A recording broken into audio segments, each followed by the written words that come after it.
جیسا کہ آپ کو معلوم ہے کہ آج 10 رمضان المبارک یوم وصال حضرت ختیجہ سلام اللہ علیہ کا یوم وصال ہے۔ اس حوالے سے آج ہم آپ کو ان کی زندگی کے متعلق علامہ صاحب سے گفتگو کریں گے اور آپ کو ان کی زندگی کے متعلق بتائیں گے۔ حضرت صاحب، آپ کو معلوم ہے جیسا کہ آج 10 رمضان مبارک یوم وصال حضرت سیدنا ختیجہ سلام اللہ علیہ کا یوم وصال ہے، تو اس حوالے سے آپ کیا ارشاد فرمائیں گے کہ انہوں نے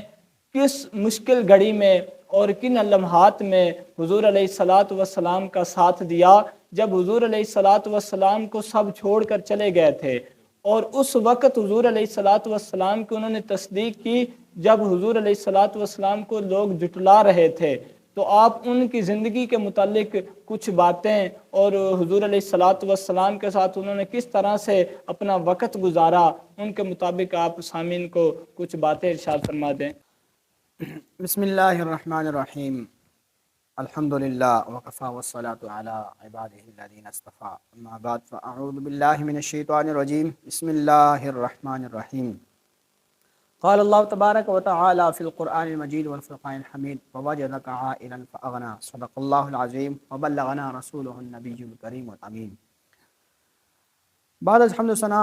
مولانا سلیم صاحب، السلام علیکم ورحمۃ اللہ وبرکاتہ۔ حضرت صاحب، آج 10 رمضان المبارک خاتون جنت سیدۃ النساء حضرت ختیجہ الکبریٰ رضی اللہ تعالی عنہ کا یوم وصال کا دن ہے،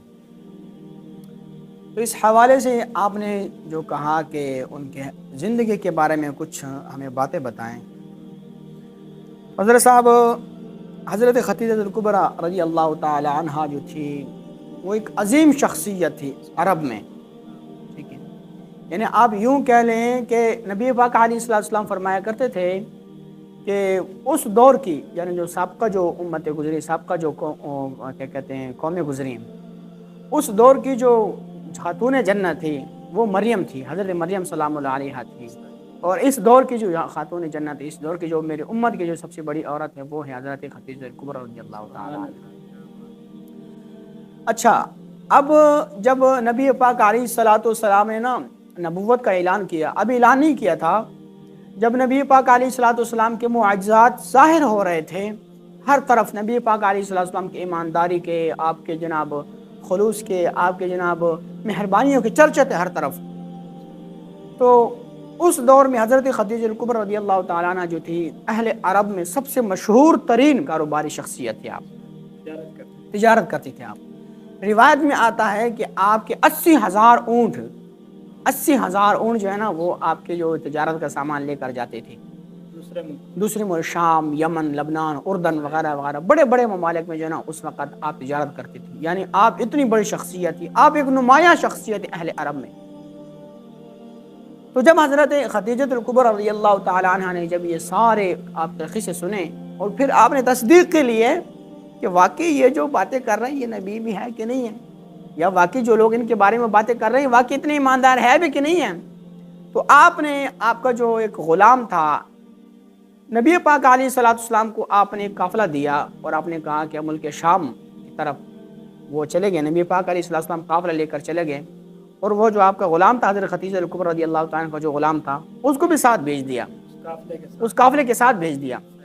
یعنی نبی پاک علیہ السلام حضرت ختیجہ الکبریٰ کا سامان لے کر ملک شام کی طرف گئے، ٹھیک ہے، یعنی بیچنے کے لیے، ٹھیک ہے، اور ساتھ میں اس نے اپنے غلام کو بھی ساتھ بھیج دیا، حضرت ختیجہ الکبریٰ نے ساتھ غلام بھی بھیج دیا، غلام کو یہ کہا کہ میں آپ کو دگنا مال دوں گی، آپ نے محمد صلی اللہ علیہ وسلم کی ایک ایک بات کو نوٹ کرنا ہے، اور جو بھی بری بات ہوگی نا جو آپ کو پوری اس میں نظر آئے گی تو آپ نے اگر مجھے بتانا ہے میں آپ کو ڈبل مال دوں گی۔ اب وہ جو غلام تو بڑا خوش ہوا کہ بھائی آج میری خادم میری مالکہ جو ہے نا مجھے بڑا مال دے گی۔ اب سفر سے لے کے شروعات سے لے کے اینڈ تک، پھر مال بیچنا تک، پھر واپس آنے تک، وہ بیچارہ سارے راستے میں نا وہ نبی پاک علیہ السلام کے اندر ایک بدخوبی بھی نہ ڈھونڈ سکا۔ تو جب واپس آئے نا حضرت ختیجہ الکبریٰ کے پاس تو وہ بڑے بےتاب ہو کر پوچھنے لگے کہ اے میرے غلام بتا مجھے کیا تو نے دیکھا، تو وہ کہنے لگا کہ اللہ کے رب العزت کی قسم میں نے اس شخصیت میں ایک رتی برابر بھی ایسی کوئی بری چیز نہ دیکھی ہو،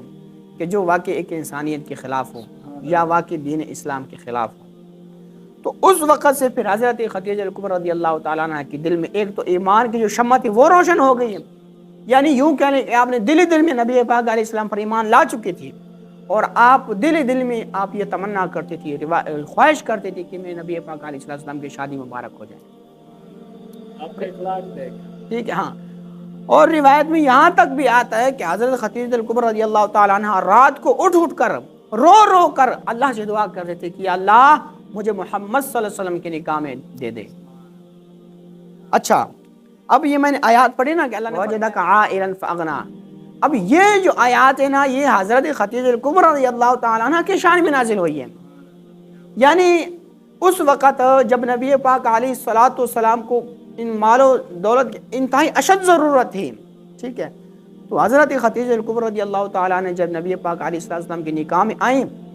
تو آپ نے سارا مال لا کر نبی پاک علیہ السلام کے قدموں میں ڈال دیا۔ یار اس سے بڑی قربانی اور کیا ہو سکتی ہے حضرت صاحب، ٹھیک ہے، کہ آپ عرب کے سب سے بڑے مشہور تاجرہ تھی، اہل عرب سب سے بڑے جو بڑے بڑے تاجر تھے وہ بھی آپ آ کر آپ سے تجارت کرتے تھے، یعنی اس وقت کی سب سے بڑی تاجرہ جو تھے وہ آپ ہی تھی۔ جب نبی پاک علیہ السلام کی غلامی میں آئیں تو آپ نے اپنا مال، دن من دھن سب کچھ نبی پاک علیہ السلام کے نام پہ قربان کر دیا۔ اور پھر جب وحی کی باری آئی تو جب نبی پاک علیہ السلام بڑے گھبرائے ہوئے تھے، اس وقت جب پہلی وحی آئی نا تو اس وقت آپ نے جو حوصلہ دیا نبی پاک علیہ السلام کو، یعنی آپ یوں کہہ لیں کہ جب نبی پاک علیہ السلام کی زندگی خدیجہ الکبریٰ رضی اللہ تعالیٰ عنہ آئی نا تو نبی پاک علیہ السلام کو ہر لمحے ہر وقت آپ نے ان کو سہارا دیا، اور پھر اللہ تبارک و تعالیٰ نے آپ کو ان سے اولادیں بھی عطا فرمائی، ٹھیک ہے۔ یہ بھی انہی کے کیا کہتے ہیں نصیب میں یہ بات آئی کہ نبی پاک علیہ السلام کی جو اولاد مبارک ہوئی ہیں، 4 بیٹیاں اور 3 بیٹے، وہ بھی انہی کے بطن سے ہوئے ہیں۔ اچھا، اس کے بعد یہ بھی حضرت خدیجہ الکبریٰ رضی اللہ تعالیٰ عنہ کے فضائل میں سے یہ بھی آتی ہے بات کہ جب تک آپ کا وصال نہیں ہوا تھا نا، جب تک آپ زندہ تھے اس وقت تک نبی پاک علیہ السلام نے کسی دوسری خاتون کے ساتھ شادی نہیں کی، یہ ان کی خاصیت تھی، سبحان اللہ۔ تو یہ حضرت عائشہ خدیجہ الکبریٰ رضی اللہ تعالیٰ عنہ کا خاصہ تھا کہ وصال کے بعد بھی حضور علیہ السلام ان کو یاد کرتے تھے، ان کا ذکر کرتے تھے۔ حضرت عائشہ صدیقہ رضی اللہ تعالیٰ عنہ فرماتی ہیں کہ میں نے نبی پاک علیہ السلام کی ازواج مطہرات میں سے سب سے زیادہ جس پر فخر کیا وہ حضرت خدیجہ الکبریٰ رضی اللہ تعالیٰ عنہ کی، ٹھیک ہے۔ تو حضرت خدیجہ الکبریٰ رضی اللہ تعالیٰ عنہ کے شانیں بے انتہا شانیں ہیں، اگر ہم ساری زندگی میں بیان کرتے رہیں تو ہم ان کو بیان نہیں کر سکتے۔ بس یہ مختصر الفاظ تھے میں نے آپ کے سامنے جو پیش کیے ہیں۔ 10 رمضان المبارک ہے اور ہم اس ہستی کا ذکر کر رہے ہیں اور انہوں نے حضور علیہ السلام کے ساتھ اپنی زندگی گزاری، ہر لمحہ حضور علیہ السلام کا ساتھ دیا، مشکل میں بھی، خوشی میں بھی، غم میں بھی، تو ہر وقت حضور علیہ السلام کے ساتھ انہوں نے شانہ بشانہ کھڑی رہی۔ تو آج آپ ان موجودہ وقت کی عورتوں کو کیا پیغام دیں گے کہ ان کا جو رویہ ہے، جو ان کا تعلق ہے اور جس طرح سے یہ اپنے شوہروں کے ساتھ زندگی بسر کر رہے ہیں، ان کے حوالے سے آپ کیا کہنا چاہیں گے؟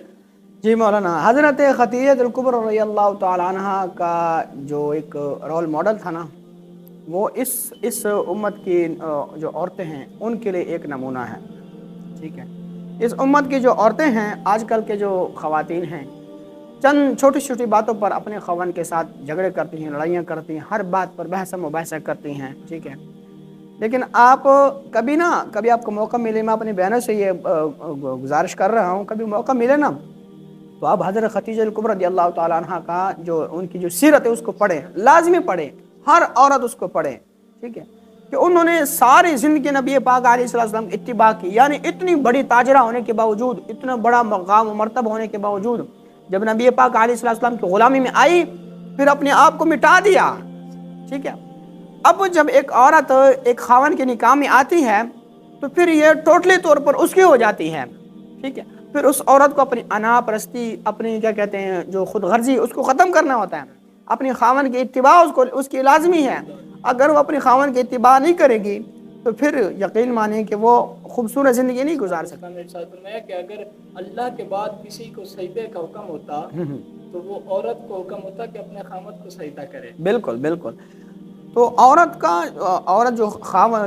جو مقام ہے وہ تو بہت بڑا مقام ہے. قرآن میں بھی حدیث میں بھی یہ وہ عورت تھی کہ جس کو جب اس کو حیض آیا کرتا تھا، حیض کا ایام آتے تھے تو اس کو گھر سے پھینک کر باہر پھینک دیتے. یہ وہ عورت تھی کہ جب یہ کیا کہتے ہیں زندہ ہو جاتی تھی بچے کی صورت میں تو اس کو زندہ کاٹ دیتے تھے. ٹھیک ہے، اس کو ایک کراہت کی نظر سے دیکھا جاتا تھا. لیکن جب اسلام آیا تو اس نے اس کو عزت دی، مقام دیا، مرتبہ دیا. ٹھیک ہے، تو میں ہر عورت کو یہ پیغام دینا چاہتا ہوں کہ خدا کے لیے اپنے خاوند کے ساتھ محبت کے ساتھ پیش آئیں، اپنے خاوند کی خدمت کریں، اپنے خاوند کی ہر بات کو مانیں اور ہر بات پر جھگڑے نہ کریں. اگر کہیں پر تلخ کلامی ہو جائیں تو کبھی کبھار معاف کر دیا کریں، کبھی کبھار آپ خود ہٹ جایا کریں پیچھے، کبھی کبھار آپ کا خاوند پیچھے ہٹ جایا کرے گا، کیونکہ آپ کا خاوند ہی آپ کا سب کچھ ہے. آپ نے سب کچھ اسی کے لیے قربان کیا، ماں باپ، والدین، بہن بچے سب اسی خاوند کے لیے قربان کیا. تو یہاں آ کر بھی اگر آپ اس کے ساتھ جھگڑے کریں گے تو پھر آپ کے زندگی کا جو مقصد ہوگا وہ فوت ہو جائے گا. اللہ تبارک و تعالیٰ سے دعا ہے کہ ہم سب کو حضرت خدیجہ الکبریٰ رضی اللہ تعالیٰ عنہ کے نقش قدم پر چل کر اپنی زندگیاں بسر کرنے کی توفیق عطا فرمائیں، اور اللہ تعالیٰ ہمارے ماؤں بہنوں کو بھی حضرت خدیجہ الکبریٰ رضی اللہ تعالیٰ عنہ کو کے راستے پر چل کر زندگی بسر کرنے کی توفیق عطا فرمائیں. وآخر دعوانا ان الحمد للہ رب العالمین.